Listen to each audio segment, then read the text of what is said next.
नमस्कार दोस्तों, कैसे हो आप सभी लोग। आपका स्वागत है आपके अपने YouTube चैनल जीके भाई पीके पे। जैसे कि हमने मराठा साम्राज्य की सीरीज स्टार्ट करके थी।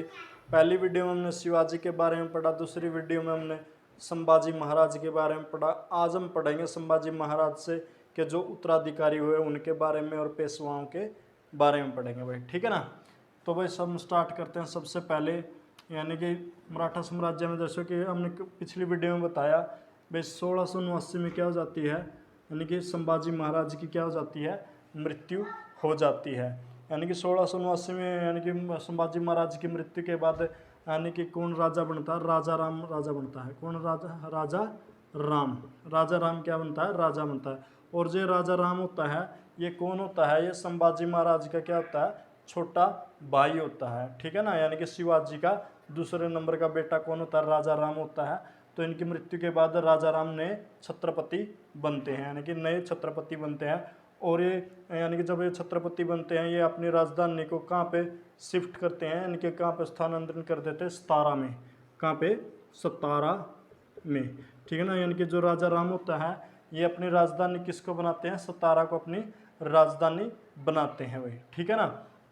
होता क्या है फिर 1700 में, यानी कि जो राजा राम की क्या हो जाती है, मृत्यु हो जाती है, यानी कि मुगलों के साथ लड़ाई के दौरान।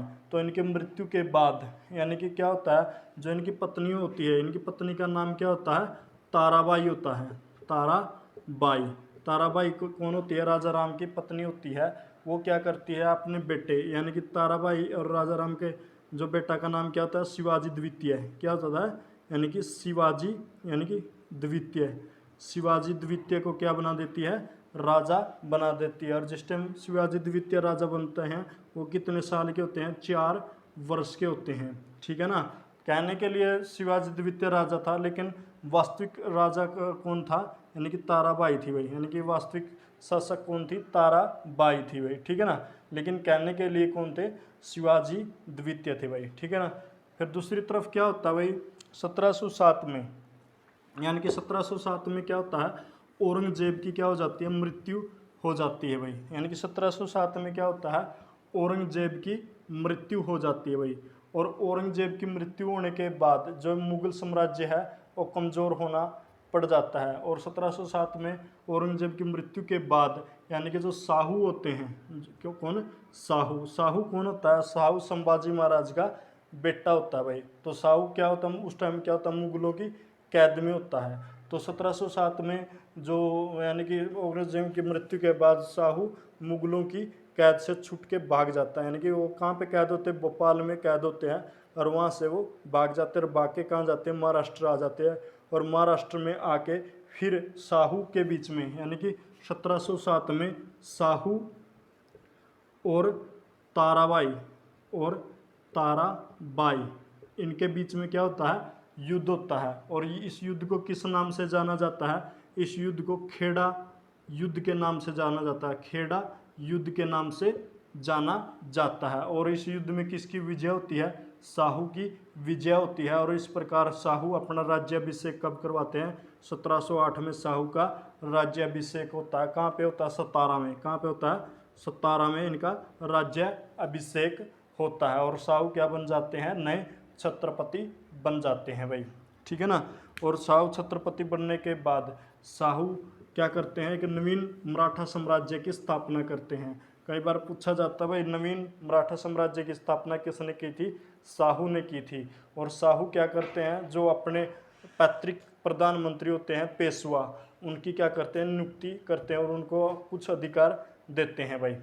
तो जो साहू द्वारा जो नियुक्त किया गया प्रथम पेशवा कौन था, साहू द्वारा नियुक्त किया गया प्रथम पेशवा कौन था, बालाजी विश्वनाथ थे भाई। कौन, बालाजी विश्वनाथ थे भाई, विश्वनाथ प्रथम पेशवा थे। जो किसने नियुक्त किए थे, साहू ने नियुक्त किए कब थे, कब किए थे, 1713 में। यानी कि जो साहू ने जो 1713 में किसको पेशवा नियुक्त किया, बालाजी विश्वनाथ को पेशवा नियुक्त किया।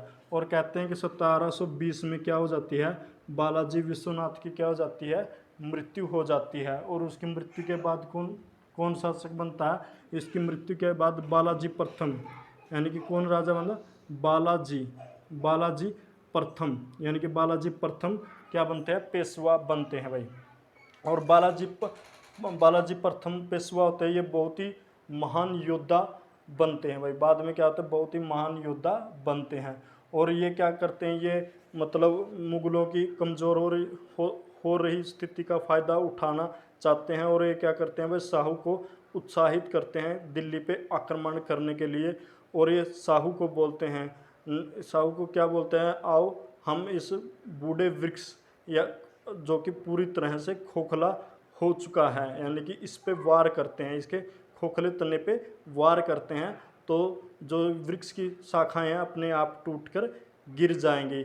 और जो अपना जो मराठा पताका है उसको हम कटक से कहाँ तक, कृष्णा नदी से यानी कि कटक तक फैला देंगे। और इसके उत्तर में शाहू क्या बोलता है, निसंदेह आप एक वीर पिता के वीर पुत्र हो और आप इसको है ना यानी कि कृष्णा नदी से कटक तक नहीं बल्कि हिमालय के पार गाड़ दोगे, ठीक है ना। तो मतलब बालाजी जो प्रथम थे पेशवा थे, बालाजी प्रथम पेशवा ने क्या किया था, शाहू को उत्साहित किया दिल्ली पे आक्रमण करने के लिए भाई, ठीक है ना। और कहते हैं भाई 1728 में यानी कि जब बालाजी प्रथम है वो किसको हरा देते हैं, निजामुल को हरा देते हैं। किसको,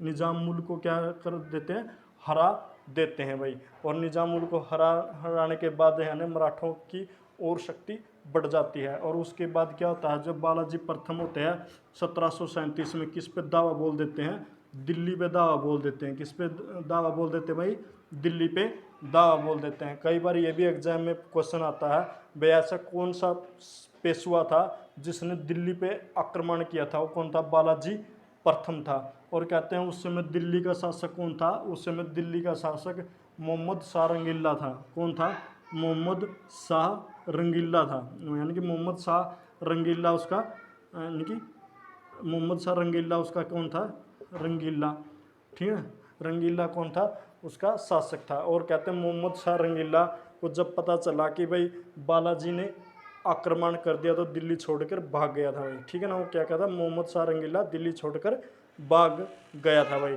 और इस प्रकार यानी कि बालाजी प्रथम यानी कि मराठा पताका को यानी कि महाराष्ट्र से लेकर दिल्ली तक फैलाने में कामयाब हुए भाई, ठीक है ना।